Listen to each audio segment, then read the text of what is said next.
बिस्मिल्लाहिर्रहमानिर्रहीम। प्रोग्राम तबादला ख्याल के साथ राजा उस्मान ताहिर। आज हम आपसे बात करेंगे नाजरीन के आज़ाद कश्मीर की सियासी सूरत हाल जो पल पल बदल रही है।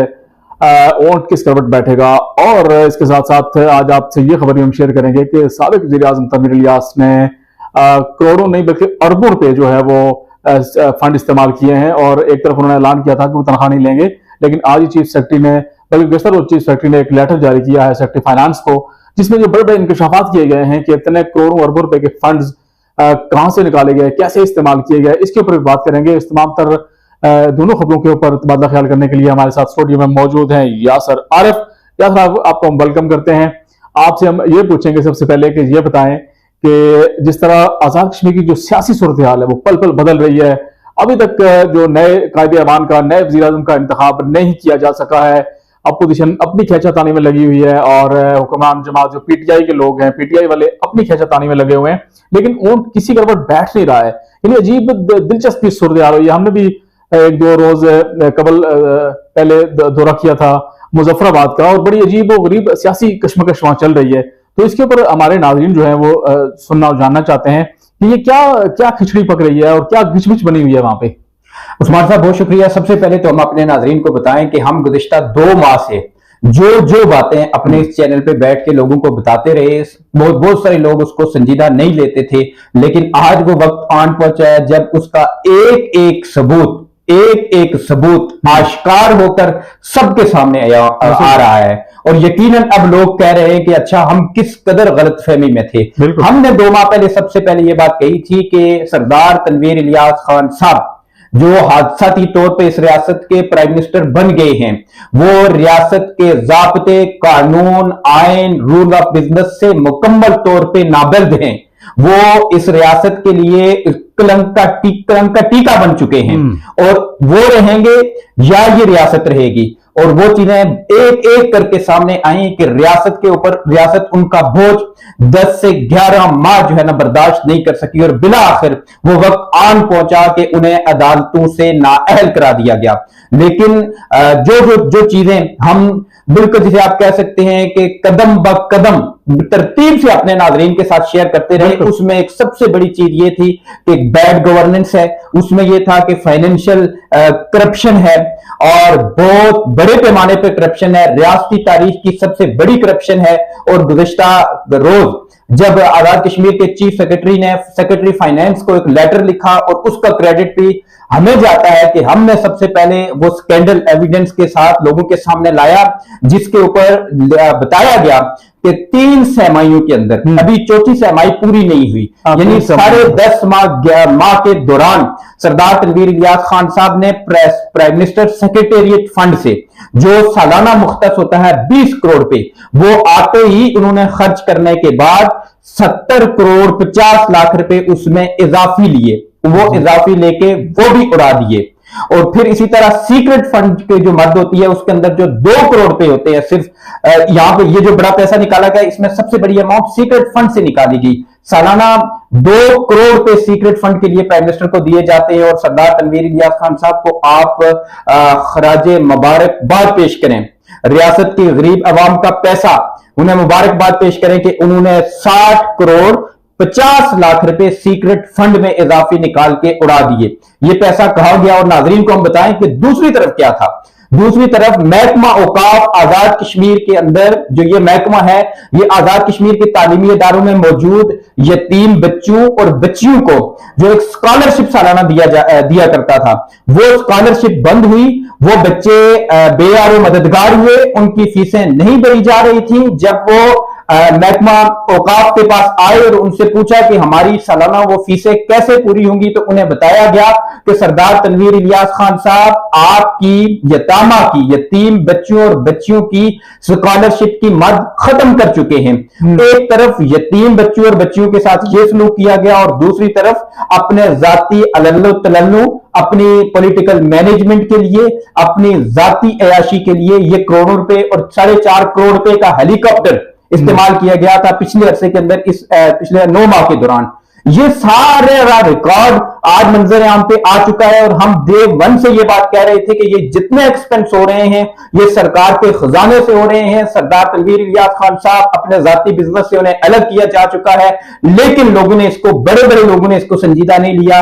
आज कल के इस स्कैंडल ने यह बात साबित कर दी कि तकरीबन 1.5 अरब रुपए की 1.5 अरब रुपए का घपला आजाद कश्मीर के साबिक नाअहल वजीर आजम सरदार तनवीर इलियास खान साहब कर चुके हैं। और ये रियासती तारीख का सबसे बड़ा माली स्कैंडल है। नाज़रीन, अब देखें आपके इतना बड़ा स्कैंडल सामने आ चुका है और ये ढकी छुपी बात नहीं है।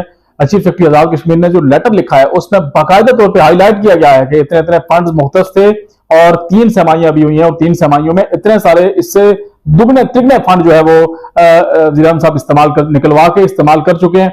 अब पूछना यह है कि ये इतने सारे फंड्स कहां इस्तेमाल हुए, कहां पे? जमीन के ऊपर तो प्रोजेक्ट कोई लगा नहीं, इतना बड़ा प्रोजेक्ट लगा नहीं, अरबों रुपए का कहीं प्रोजेक्ट नजर नहीं आया, करोड़ों रुपए का कोई प्रोजेक्ट नजर नहीं आया। इनके अपने जो जिस हल्के से ये मुंतखब होकर आए थे वहां पे भी सूरत ऐसी है कि कोई हमें प्रोजेक्ट देखने के लिए नजर नहीं आ रहा है। अभी 2 साल होने वाले इंतखाबात को मुकम्मल हो जाएंगे जुलाई में, तो कोई ऐसा बड़ा प्रोजेक्ट जिसके लिए ये फंड्स निकाल के इस्तेमाल करते।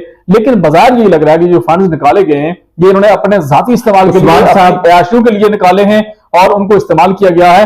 और इसके साथ साथ यासर, हम नाजरीन को ये बताते चलें कि हमने सबसे पहले नाजरीन को ये बताया था कि ये फंड्स इतने मुख्तस हैं और इतने इस्तेमाल करने थे इन्होंने, और अभी चौथी सेमाई शुरू नहीं है, 3 सेमाइयों में ये पैसे इन्होंने खा पी के हजम करके उड़ा दिए।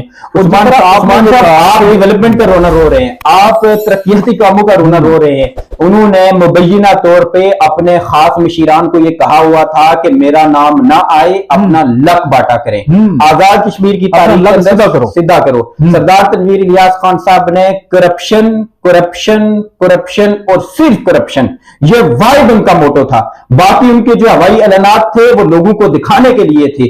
उन ऐलानात की आड़ में वाहिद जो एजेंडा था वो करप्शन था। और आज ये बात आश्कार हो चुकी है। और हमने कहा था कि ये रियासत चल नहीं सकती इस शख्स की मौजूदगी में, ये शख्स नाकाबिले इस्लाह है। दूसरी तरफ तो नाज़रीन को यही बताते चलेंगे, जिस तरह आजाद कश्मीर मुस्लिम लीग नून के जो सदर शाह गुलाम कादिर साहब, अब वो भी, उन्होंने भी आज जो है ना एक बड़ा ऐलान किया इसी हवाले से कि तनवीर इलियास साहब ने कितने पैसे, कहा जा रहा है कि एक 1.25 अरब से 1.5 अरब रुपए के करीब जो पैसे हैं जो सरकार के खजाने से निकाल के वो हड़प कर लिए गए हैं, यानी खा पी के उड़ा दिए गए हैं। उनका कोई अता पता नहीं है कि वो कहां गए हैं। और ये पैसे इस्तेमाल किए गए, जहां से निकाले गए वो सबको कमीशन पहुंच रहा था, किसी को 10%, 20%। और ये जहां जहां से जिस तरह जिस मददात में ये निकाले जाते थे और वो अपने लोग कमीशन लेके बाकी पैसे अब वज़ीर आज़म के जो फ्रंट मैन थे उनके हवाले कर दिए जाते थे। तो ये बड़े अफसोसनाक बात है। एक तरफ उन्होंने मुराद तनख्वाह न लेने का ऐलान किया था, लोगों ने उनके इस इकदाम को बड़ा सराहा था कि ये पहला वज़ीर आज़म है जो मुराद नहीं ले रहा है, तनख्वाह नहीं ले रहा है। लेकिन बज़ाहिर तो ये ऐलान है। और दूसरी तरफ अगर देखा जाए नाज़रीन, तो इतने बड़े घपले और इतने बड़े पैमाने के ऊपर अरबों रुपए के जो फंड्स जो कौमी खजाने से निकाले गए, ये गरीब आवाम का पैसा, आजाद कश्मीर के वो आवाम जिनको 2 वक्त की रोटी मुयसर नहीं है। आजकल महंगाई कहां से कहां पहुंच चुकी है, लोग आटे के उसूल के लिए मारे मारे फिरते हैं। नाज़रीन, आप अब खुद अंदाजा लगा लें कि एक ऐसा वज़ीर आज़म जो आवाम के पैसों से ऐशें करता रहा और अब मजे उड़ाता रहा, तो ये कितना अफसोसनाक सूरत हाल है। आहिस्ता आहिस्ता मजीद चीजें जो है वो सामने आती जाएंगी। उस्मान साहब से बात यही नहीं थी, हम अपने नाज़रीन के साथ एक और बात शेयर करें। मामला सिर्फ यहां तक नहीं रुका था, मामला यह भी था कि जो बेस्कूल बच्चे हैं उनके हवाले से जो फॉरेन फंडिंग थी 5 अरब रुपए की, जिसके ऊपर एतराज लगा था 2 कंपनीज, दोनों अप्रूव प्राइम मिनिस्टर आजाद कश्मीर ने की थी। और उनमें से एक कंपनी जिसको वो दिया गया था मुबैना तौर पे वो ब्लैक लिस्ट कंपनी थी जो बैरूनी पाकिस्तान की दुश्मन ममालिक की एजेंसीज के एजेंडा पे काम कर रही थी। इस वजह से उसे ब्लैक लिस्ट किया गया था। उसकी डील भी सरदार तनवीर इलियास खान साहब के एक दोस्त ने करवाई थी, जिन्हें गिरफ्तार किया गया। उनके मोबाइल फोन से भी इस हवाले से बहुत कुछ मिला और वहां पर जाके फिर ये बात सामने आई कि ये वाकई सरदार तनवीर इलियास खान साहब जिस नेक्सिस के साथ अटैच हैं वो ना सिर्फ माली तौर पे बल्कि इस रियासत के वजूद के लिए खतरा साबित हो रहा है। और फिर ये सारी काम और कार्रवाइयां अमल में लाई गई। यूं ही वैसे कोई किसी को कान से पकड़ के नहीं बाहर निकाल सकता। तो हमने पहले कहा था कि इस शख्स के लिए अपना मफाद है, अपनी जात है, अपनी अना है, किसी का एहसास, रियासत के अवाम के लिए कोई आराम, उनके लिए कोई आसाइश, ये इस शख्स का कोई एजेंडा नहीं है। और आज ये बात साबित हुई। दूसरी तरफ जो बात की उस्मान साहब आपने कि मुजफ्फराबाद के अंदर अभी नए कायदे ईमान के इंतखाब के हवाले से कोशिशें जोर तोड़ रोज पे पहुंच चुका है। बिल्कुल आपने बात की, ये बिल्कुल नॉर्मल ज़ाब्ते की कार्रवाई है। इतना वक्त लग जाता है। आपको याद होगा कि जब हमारे जे प्राइम मिनिस्टर चेंज हुए थे उसमें भी 3 रोज लग गए थे, अदालत के अंदर एक केस लटक गया था। तो ये ज़ाब्ते की कार्रवाई होती है। काफी दिन हो गए, बल्कि हफ्ते से ज्यादा हो गए। तो ग्रुप नहीं, वो ग्रुप बने हैं। अभी कल ही के दिन में वो फॉरवर्ड ब्लॉक जो सबसे बड़ा झटका लगा सरदार तनवीर इलियास खान साहब की सदारत में पीटीआई आजाद कश्मीर को कि वो उसका धड़न तख्ता हुआ और एक फॉरवर्ड ब्लॉक बना।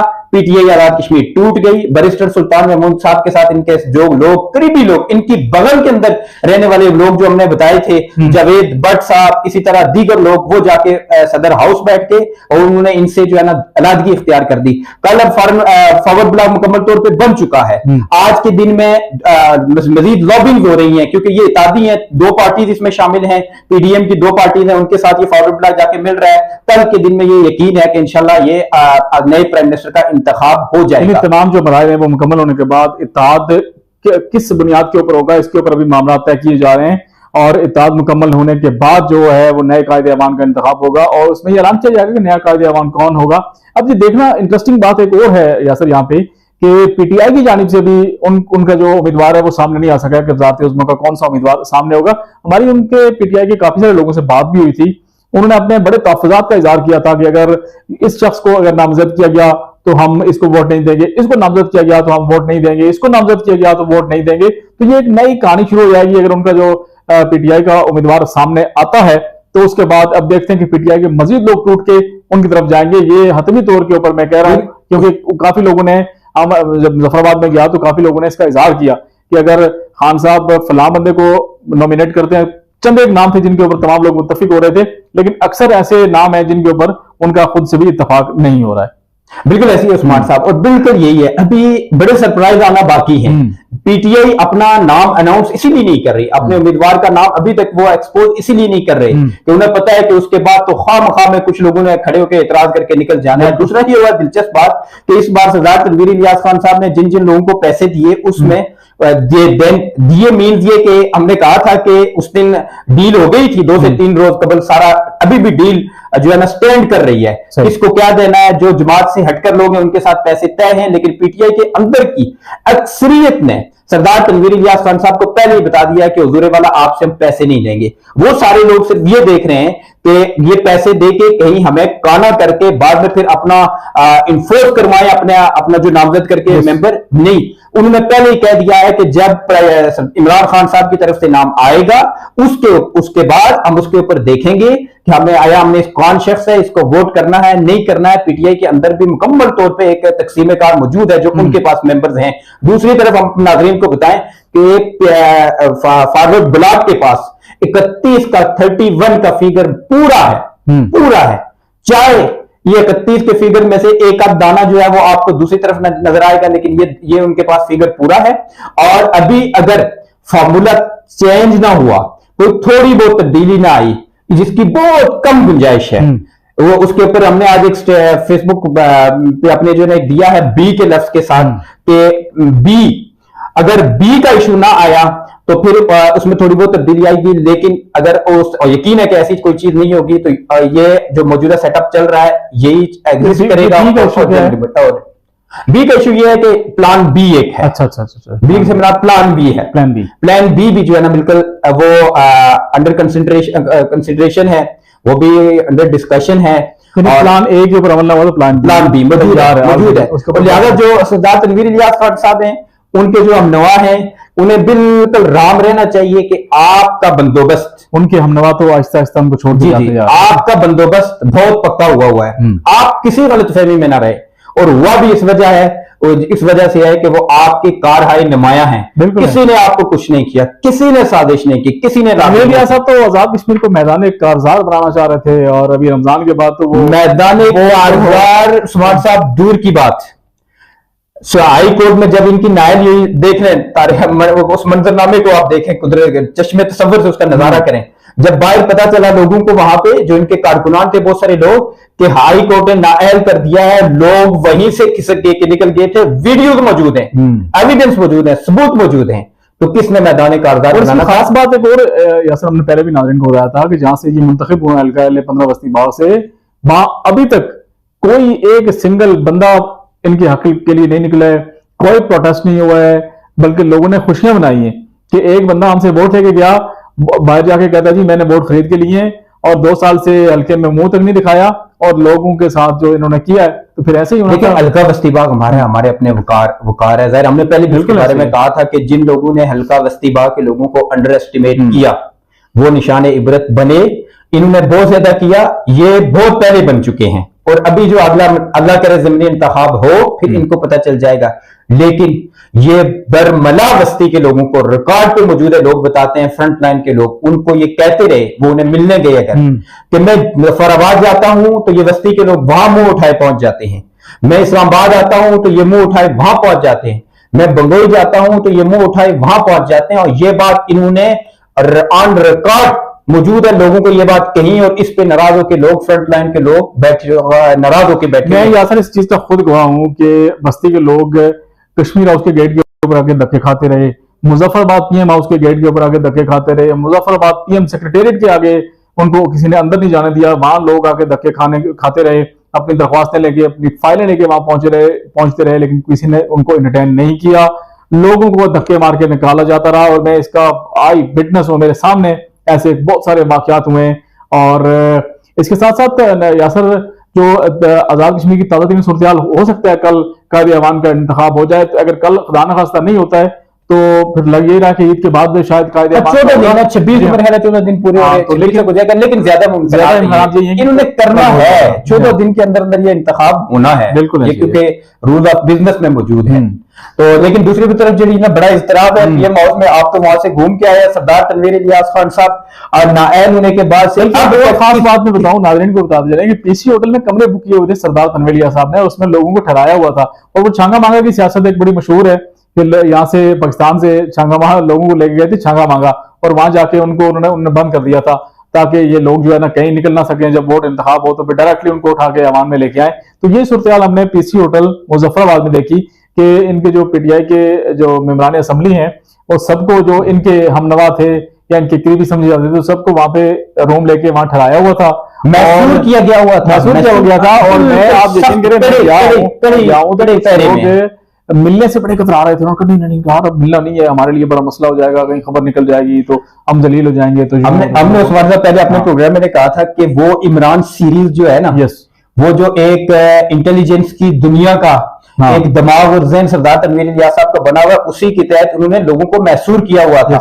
लेकिन कल के दिन में वो सारे लोग रिलीज कर दिए गए हैं। अब वो आजादाना तौर पे सदर हाउस जा रहे हैं, अपने वोट का फैसला आजादाना करने पे अब वो मुकम्मल तौर पे आजाद हो चुके हैं। एक तो ये है। दूसरी बात ये कि बहुत सारे लोग जो तनवीर साहब के साथ रह गए, वो उनके ऊपर भरम हो रहे हैं, उनके ऊपर कुड़ रहे हैं कि अगर आप हुकूमत बना नहीं सकते थे तो फिर हमें खराब क्यों किया, हम इसलिए तो नहीं जीत के आए हुए कि हम अपोजिशन में रहेंगे हुकूमत बनाने के बाद। तो इस वक्त अंदर एक बड़ी सख्त किस्म की कशमकश जारी है। सर बड़ा लगाई है, लेकिन मुझे लग रहा है कि ये नहीं वो तो सोचे भी ना। दूसरा उस्मान साहब, आपको पता है, आप मुजफ्फराबाद से होके आए कि वजीर आजम हाउस में जो प्राइम मिनिस्टर की सीट है, जो फ्लैग के आगे जहां प्राइम मिनिस्टर बैठते हैं, उस पे वो कायम काम वजीर आजम को बैठने नहीं दे रहे। कल भी उन्होंने असद उमर साहब को डायरेक्शन देके वहां पे बिठाया, कायम काम वजीर आजम ख्वाजा फारूक साहब को उन्होंने ये खास बात है कि कायम काम वजीर आजम साहब को मेरे ख्याल से कोई हफ्ता होने वाला है। एक तो तनवीर इलियास साहब नाअहली के बाद अभी तक वजीर आजम हाउस मुजफ्फराबाद में रिहाइश पजीर हैं, और जहाँ जो नशिस्त मखसूस है वजीर आजम के लिए, जहां बैठ के वो लोगों से मिलते हैं, तो उसी नशिस्त के ऊपर तनवीर इलियास साहब अभी तक आके बैठ जाते हैं और लोगों से मुलाकातें करते हैं। और ख्वाजा फारूक साहब अगर वहां मौजूद हों तो वो बेचारे कहीं पिछली नशिस्तों के ऊपर जो नशिस्तें हैं, जो सोफे लगे हुए हैं, वहां के ऊपर बैठ के वो इनके जो लेक्चर्स वो बातें सुनते रहते हैं। तो ये सूरत हाल है कि अभी तक उनको मतलब उनका दिल नहीं मान रहा है कि मैं, जहन भी नहीं मान रहा है कि मैं वज़ीर आज़म नहीं रहा हूं, मैं अभी इस पीएम हाउस से मैं निकलूं ना निकलूं, मैं मतलब वो उसी तरह उसे अभी समझ रहे हैं अपने आप को, लेकिन ये हो चुका है हुजूर वाला साहब। ये इस कुर्सी में नशा ही ऐसा है, बिल्कुल जैसे कहा जाता है किसी के बारे में, हम मेंशन नहीं करते कि मैं कुर्सी को छोड़ रहा हूं, कुर्सी मुझे नहीं छोड़ रही। तो सरदार तनवीर इलियास खान साहब का यही है, वो पैनिक हो चुके हैं, वो दिल बर्दाश्ता हो चुके हैं, वो उसको छोड़ना नहीं चाहते। एकदम से प्रोटोकॉल, वो एक दुनिया उठाकर बाहर मार दिया जाए, आराम से नीचे बंदा आगे गिरे, तो ऐसे ही होता है। तो या सर आने वाले प्रोग्राम में मजीद जो ताज़ा तरीन सूरत हाल होगी आज़ाद कश्मीर की, नए कायदे ऐवान की, और इसके साथ साथ अभी जिस तरह की ये स्टोरीज आहिस्ता आहिस्ता निकल रही हैं, कितनी कितनी करप्शन हुई है, कहाँ कहाँ से पैसे निकाले गए, इसमें मजीद अभी चीजें सामने आएंगी, वो नाज़रीन आपके सामने हम रखेंगे।